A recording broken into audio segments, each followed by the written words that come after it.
दोस्तों आपको पता होगा कि आरएमएस का फॉर्म यानी राष्ट्रीय मिलिट्री स्कूल 2025 का फॉर्म आ चुका है। सेशन 2026-27 के लिए ये फॉर्म होगा। और चलिए मैं आपको बताता हूँ स्टेप बाय स्टेप पूरा प्रोसेस कि आपको ये फॉर्म किस तरह से भरना है। आपको सबसे पहले क्रोम ब्राउज़र में आपके आ जाना है, चाहे आप मोबाइल से कर रहे हो या फिर लैपटॉप से, प्रोसेस सेम ही रहेगा। आपको सबसे पहले क्रोम ब्राउज़र में आकर टाइप करना है आरएमएस एडमिशन फॉर्म। आप चाहे तो क्लास भी मेंशन कर सकते हैं, मैं यहाँ पर लिख देता हूँ क्लास 6, एंटर।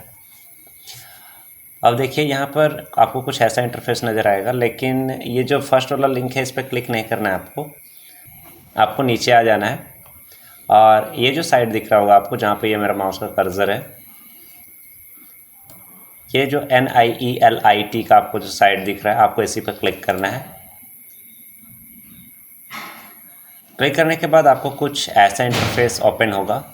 यहाँ पे आप देख पा रहे होंगे, यहाँ पे लिखा हुआ है online application for admission in राष्ट्रीय मिलिट्री स्कूल एकेडमिक सेशन 2026-27। इसके बाद आप चाहें तो यहाँ से इसके इंस्ट्रक्शन पेज को पढ़ सकते हैं। यहाँ पर पूरे डिटेल में दिया गया है कि आरएमएस में फ़ोटो सिग्नेचर कौन से डायमेंशन के और कितने साइज के लगेंगे, साथ ही साथ एज लिमिट क्या रहेगी क्लास 6 के बच्चों के लिए। मैं आपको ऐसे ही बता देता हूँ, आपको शायद पहले से पता भी होगा कि एज लिमिट जो है बच्चों की क्लास 6 में एडमिशन के लिए, बच्चों की उम्र 10 से 12 साल होनी चाहिए। ये रहा, देखिए यहाँ पर फ़ोटो का जो साइज रहेगा वो 50 KB से ज़्यादा नहीं होना चाहिए, और सिग्नेचर का साइज भी 50 KB से ज़्यादा नहीं होना चाहिए। और ये कुछ डायमेंशन मेंशन किए हुए हैं, आप इसको फॉलो कर सकते हैं। मैं भी आपको सब चीज़ कर कर दिखाऊंगा स्टेप बाय स्टेप। सबसे पहले आप यहाँ पर देख पा रहे होंगे, यहाँ पे लिखा हुआ है न्यू यूज़र रजिस्ट्रेशन। आपको इस पर क्लिक करना है। क्लिक करने के बाद कुछ इस प्रकार का इंटरफेस ओपन होगा। यहाँ पर आप देख पा रहे होंगे candidate name, father's name, mother's name, mobile number, इस तरह के सारे चीज़ें दी गई हैं। और ये रजिस्ट्रेशन का डिटेल्स हमें फिल करना है। तो चलिए मैं एक एक करके फिल करता हूँ। आपको ये सारी चीज़ें तो आती ही होंगी, मैं इसलिए मैं वीडियो को फास्ट फॉरवर्ड करता हूँ।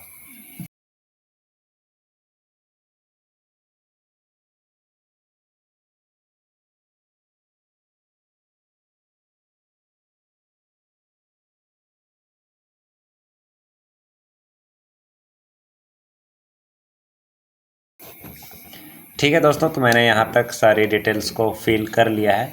आप भी बिल्कुल इसी प्रकार से आपको डिटेल्स को फिल करनी है। और साथ में यहाँ पे जो डिजायर्ड पासवर्ड है, आप अपने हिसाब से कोई भी पासवर्ड रख सकते हैं।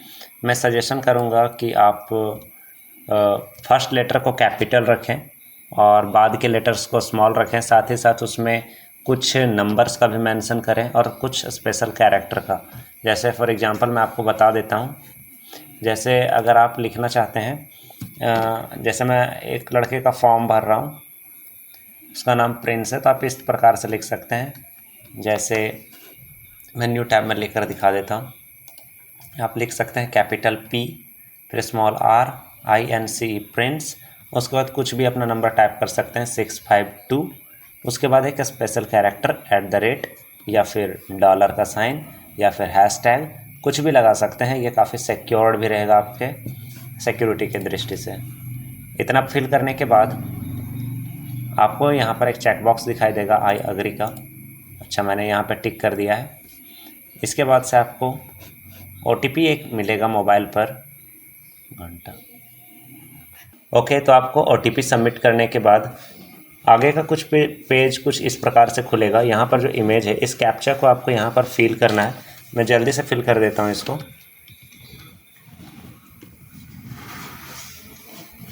इसके बाद आपको सेव रजिस्ट्रेशन डिटेल्स पर क्लिक करना है। ये एक पॉपअप आया हुआ है कि आप एक बार चेक कर लें कि क्या आपने सारा कुछ सही भरा है। तो हाँ, मैंने भरा है। आप एक बार ज़रूर चेक कर लें कि क्या आपने सारा कुछ सही भरा है। उसके बाद ही आप इस पर ओके पर क्लिक करेंगे।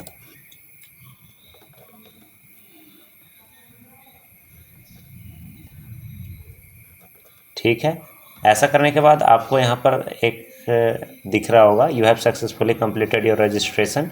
और यहाँ पर आपको आपका रजिस्ट्रेशन आईडी मिल जाएगा, साथ ही साथ जिस ईमेल से आपने वहाँ पर फिल किया होगा वहाँ पर भी आपको रजिस्ट्रेशन डिटेल मिल जाएगा। इसके बाद ये जो आपको यहाँ पे पॉपअप नज़र आ रहा है एरो का sign, click here to login, आप इस पर क्लिक करेंगे लॉगिन करने के लिए। और जो रजिस्ट्रेशन आईडी आपको वहाँ पर दी गई है या जो आपको ईमेल में प्राप्त हुई होगी, आप उसी ईमेल रजिस्ट्रेशन आईडी को यहाँ पर फिल करेंगे। मैं यहाँ पर अपने रजिस्ट्रेशन आईडी को फिल करता हूँ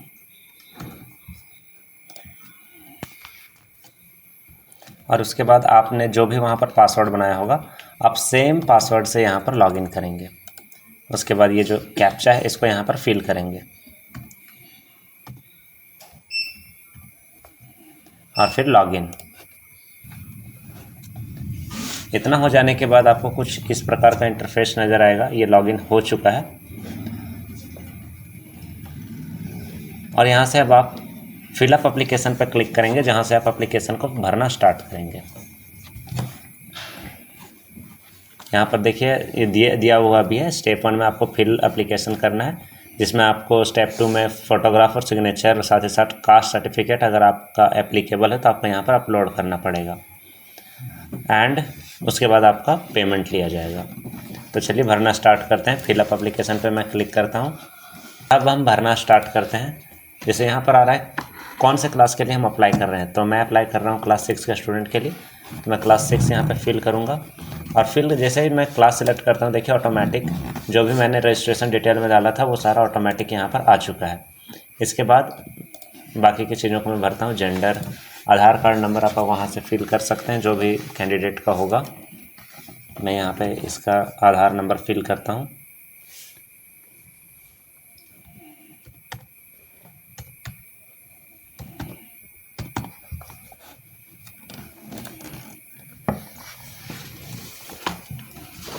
और इसके बाद पेरेंट कैटेगरी की, अगर जो कैंडिडेट है उसके पापा किसी आर्मी नेवी या किसी में काम करते होंगे तो आप इनमें से कोई ऑप्शन चूज कर सकते हैं। अगर वो ऑफिसर कैडर के होंगे तो आप यहाँ पे चूज करेंगे, या फिर किसी और चीज़ में होंगे तो आप इस ऑप्शन पर चूज करेंगे। और अगर वो किसी भी डिफेंस में नहीं है तो आप सिविलियन को चूज करेंगे। इसके बाद आगे बढ़ेंगे और कैटेगरी, बच्चा जो जिस भी कैटेगरी का होगा आप उस कैटेगरी को सिलेक्ट कर सकते हैं। इसके बाद जो भी स्टार मार्क्स के चीज़ें हैं, जो बेसिक चीज़ें हैं, वो आप जल्दी जल्दी फिल कर लेंगे। मैं इन सारी चीज़ों को फिल करके आगे के प्रोसेस को आपको बताता हूँ।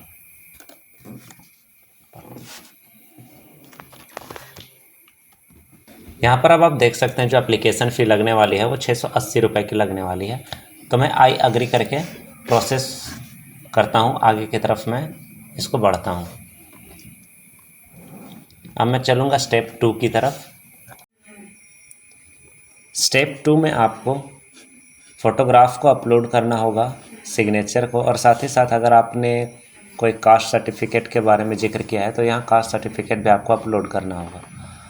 तो चलिए इस प्रोसेस को देख लेते हैं। जो फ़ोटोग्राफ अपलोड होगा वो 50 KB से ज़्यादा नहीं होना चाहिए, और साथ ही साथ जो उसका विड्थ है और हाइट है वो 3.5 सेंटीमीटर और हाइट 4.5 सेंटीमीटर होना चाहिए। तो चलिए मैं आपको इस प्रोसेस को दिखा देता हूँ कि कैसे इस चीज़ को करना है। तो सबसे पहले आप एक न्यू टैब ले करके, अगर मोबाइल में कर रहे हो तो किसी दूसरे टैब में ले करके आपको लिखना है रिसाइज फ़ोटो इन सेंटीमीटर। मैं यहाँ पर लिख देता हूँ रिसाइज फ़ोटो इन सेंटीमीटर। उसके बाद जो आपको फर्स्ट लिंक आएगा आपको इस पर क्लिक करना है। इसके बाद जो भी आपका इमेज होगा अपने गैलरी से चूज कर सकते हैं। मैं यहाँ से उस फ़ोटो को ले आता हूँ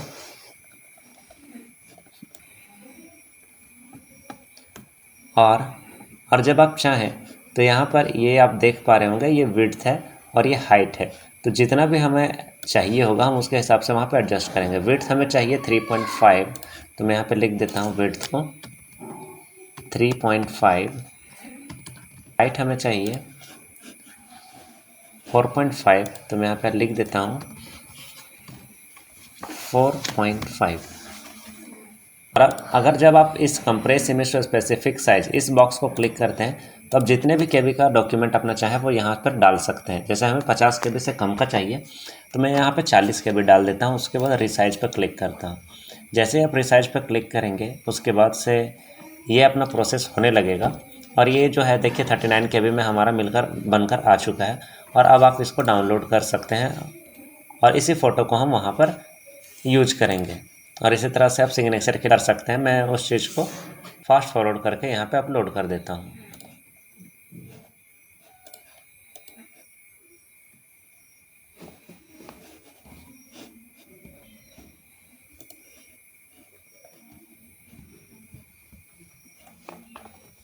ठीक है, मैंने फ़ोटो और सिग्नेचर को अपलोड कर दिया है और अब बारी है मुझे कास्ट सर्टिफिकेट अपलोड करने की। तो देखिए यहाँ पर लिखा हुआ है जो आपका जो कास्ट सर्टिफिकेट है उसका फॉर्मेट PDF होना चाहिए और साथ ही साथ जो 250 KB से कम होना चाहिए। तो मैंने ऑलरेडी यहाँ पर अपने फ़ाइल को रखा हुआ है PDF फॉर्मेट में, तो मैं डायरेक्ट उसको अपलोड करता हूँ। ध्यान रखिएगा कि जो फ़ाइल का साइज़ है वो 250 KB से कम होना चाहिए।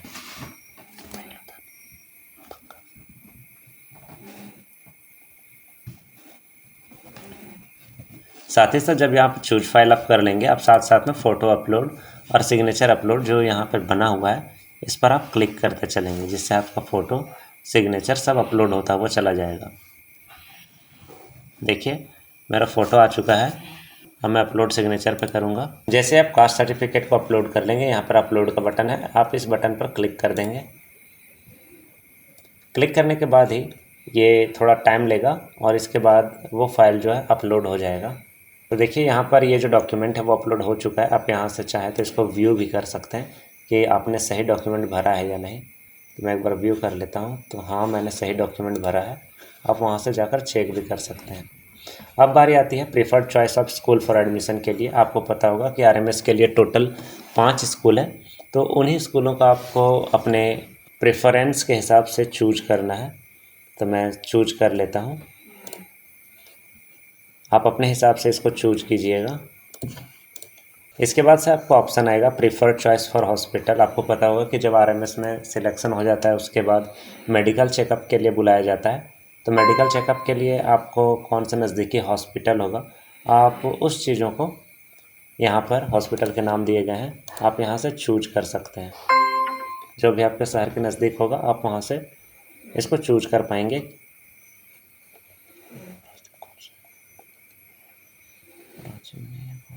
ठीक है, तो इसके बाद जब आप प्रीफर्ड चॉइस फॉर हॉस्पिटल भर लेंगे उसके बाद आप सेव स्टेप 2 एंड प्रोसीड पर क्लिक करेंगे। एक बार आप चेक कर लीजिएगा कि जो भी आपने डॉक्यूमेंट्स फिल किया है, जो भी अपलोड किया है वो क्या रिलेवेंट है, सारे को आपने ठीक से चेक किया। आप एक बार ज़रूर चेक कर लीजिएगा। उसके बाद नेक्स्ट पर क्लिक करते हैं। ओके, एक बार आप यहाँ से देख सकते हैं मैच कराकर कि क्या कोई गड़बड़ी तो नहीं हुई है। उसके बाद आप आगे बढ़ सकते। ठीक है, एक बार चेक करने के बाद आप ये देख सकते हैं कि अगर आपने सब कुछ ठीक भरा है तो आप मेक पेमेंट पर क्लिक कर सकते हैं। मेक पेमेंट्स पर आप जैसे ही क्लिक करेंगे तो आपके सामने बहुत सारे ऑप्शंस खुल जाएंगे। मैं सजेस्ट करूंगा कि आप ये फोर्थ ऑप्शन है UPI QR, इस पर क्लिक करें और जैसे ये जो QR कोड आएगा यहाँ पर स्कैन करके आप पेमेंट को सेंड कर सकते हैं। तो मैं पेमेंट को सेंड कर देता हूँ और पूरा प्रिंट करके आपको दिखलाऊँगा। पेमेंट हो जाने के बाद आपको कुछ इस प्रकार का इंटरफेस नज़र आएगा, जहाँ पर जो पेमेंट डिटेल्स है उसका भी प्रिंट आउट आप निकलवा सकते। साथ ही साथ आप फिर से उसी पेज पर जाएंगे और अपने जो एप्लीकेशन है एप्लीकेशन फॉर्म को प्रिंट करेंगे। मैं उस पेज में वापस जाता हूँ। अब देख पा रहे होंगे कि जैसे ही आप फिर से लॉगिन करेंगे तो लॉगिन करने के बाद आपको ये नज़र आ रहा होगा, यहाँ पर एक ऑप्शन आ गया है व्यू प्रिंट एप्लीकेशन का, और पेमेंट स्टेटस भी सक्सेस है। दैट मीन्स कि आपका फॉर्म सक्सेसफुली सबमिट हो चुका है और यहाँ से आप अपने फॉर्म को प्रिंट कर सकते हैं और फ्यूचर के लिए सेव करके रख सकते हैं। तो ये था पूरा प्रोसेस दोस्तों RMS 2025 को भरने का। मैंने स्टेप बाय स्टेप पूरा आपको बताया है। अगर फिर भी आपको किसी भी पॉइंट पर किसी भी प्रकार की दिक्कत हो रही हो तो आप बेझिझक कमेंट बॉक्स में अपनी समस्या को लिख सकते हैं। आई होप कि ये वीडियो आपको पसंद आई होगी और ऐसे ही और भी जानकारी भरे वीडियो के लिए वीडियो को लाइक कर दें और साथ ही साथ चैनल को सब्सक्राइब कर दें, ताकि ऐसे ही इन्फॉर्मेटिव वीडियो आपको फ्यूचर में मिलती रहे।